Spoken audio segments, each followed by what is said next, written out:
Hi everyone and welcome back to my channel.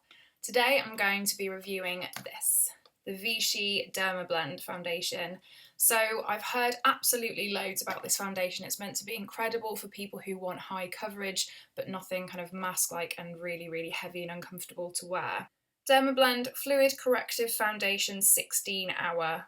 And it actually says on the front, high coverage, no mask effect, so that's good. It has got SPF 35 in it, so I wouldn't recommend wearing this on your wedding day or on any kind of occasion where there's going to be flash photography because you'll end up with ghost face. So in case you're new to the channel, Rosacea Review is when I try out products that are either directly targeted at people with rosacea or they're just really good for them. So I try out makeup, skincare, all kinds of things. So I do lots of it on my blog as well. So if you just search the hashtag Rosacea Review on my blog, I'll link it down below.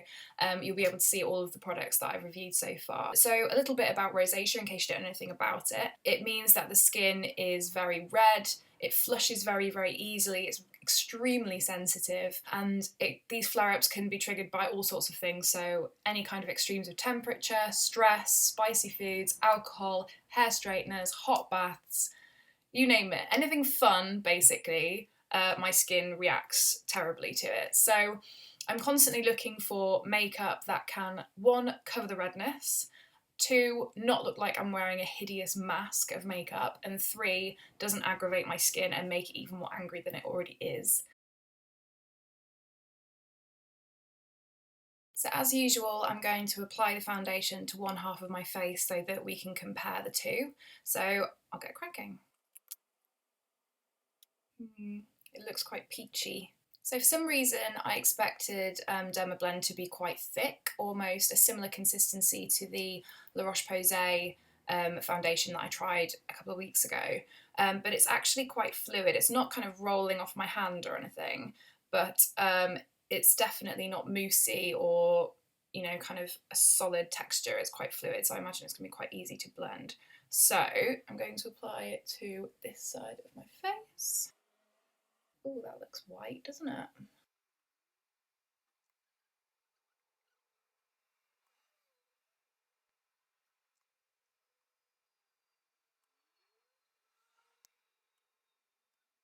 So you can instantly see the difference on my forehead. I actually think that's quite a good colour match. When I first put it on, I thought it was going to be far too pale. So it was very easy to blend. Let me just sort my hair out, what's going on here. It was very easy to blend. I think I probably used way too much. I think it, you know, less is more with this foundation. If you only use a tiny bit and then just keep blending, then I think you'll be okay. I think I may have put on too much. The coverage is really good. As you can see on my forehead, there's no redness whatsoever. I can't see any kind of shadow of the redness that I usually get on my cheekbones or my cheeks. If you see my La Roche-Posay Effaclar BB Blur, you'll know that I still could see a tiny outline of my redness on my cheekbones. So I went in and kind of doubled over on some of the coverage in the areas where I'm most red. But I don't feel like I'm going to have to do that with this foundation. For me, this is kind of exactly what I want. I would love to be able to just bang on a foundation and not have to go back in and do a second layer or top up in any areas. So I'm impressed with this. I'm going to go over and do the other side of my face and try and do a slightly lighter layer and see how it goes being a bit lighter handed.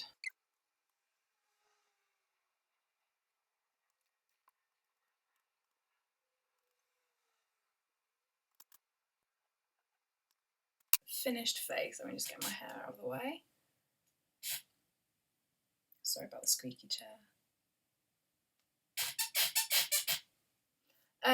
So I went lighter on this side of my face, and I can't see that much difference, to be honest. It just my skin feels a bit nicer on this side because it doesn't feel like I'm wearing as much. So I think even with a lighter hand and a lighter bit of coverage, I still think that this foundation does really well to cover any redness. Ta-da!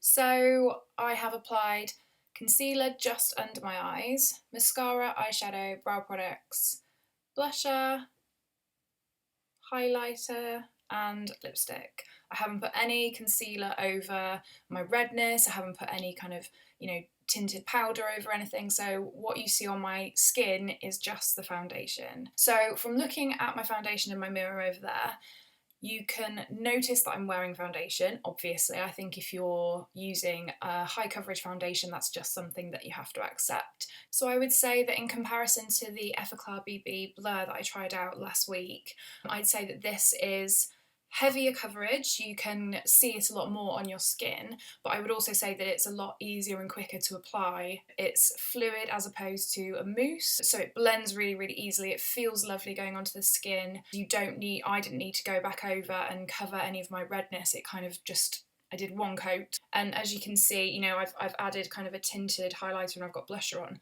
but I can't see any of my redness. If you look on my forehead, no redness whatsoever.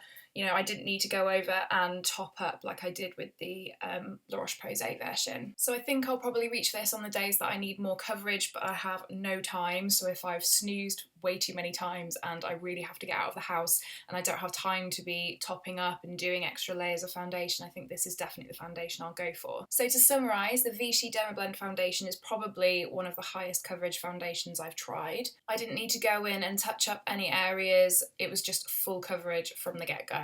I really like the texture, the formula of the foundation. It was very light, it was fluid, it was easy to blend. I like that it has SPF 35 in it. My skin is very, very sensitive to the sun and I'm always looking for things with SPF in, but do bear it in mind if you're going to be going anywhere with flash photography because the SPF will flash back.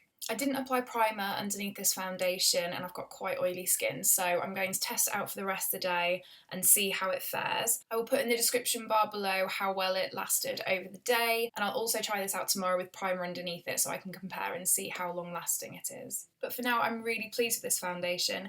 It's heavy coverage enough for me to not see any of my redness, which gives me a lot more confidence, and it doesn't feel like a mask. My face doesn't feel sticky or dry or anything. It just feels normal. I mean, I can tell I've got foundation on when I move my face around, but I think if I had the choice between feeling like I had nothing on my skin and this amount of high coverage, I would always choose the high coverage. I'll put some links down below so you can read more about this foundation and also places to purchase. If you enjoyed this video, please give it a thumbs up. Don't forget to subscribe as well.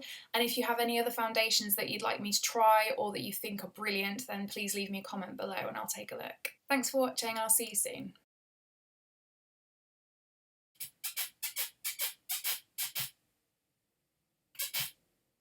Fluidy? Yeah. Fucking stop it. You're not. Oh, what fresh hell is this? I'm really out of breath. She has to run downstairs and get the post. What I do in these rosacea? What? Various different things that is suited to rosacea, that is suited, grammar, the highest coverage. What are you doing? From the go? From the go?